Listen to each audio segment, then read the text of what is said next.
This is the bandsaw. We've already looked at the method statement that's on there, so I'll just run through it quickly. We make sure the guard is in place.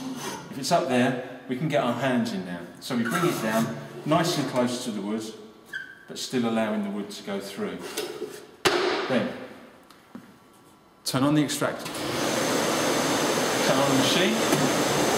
Keep your fingers well back from the blade.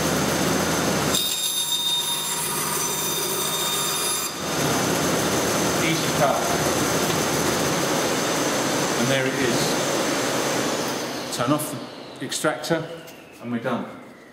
The thing to remember is that this is a very thin blade and it won't cut a good straight line. If you've got a nice curvy line, it will cut it quite easily.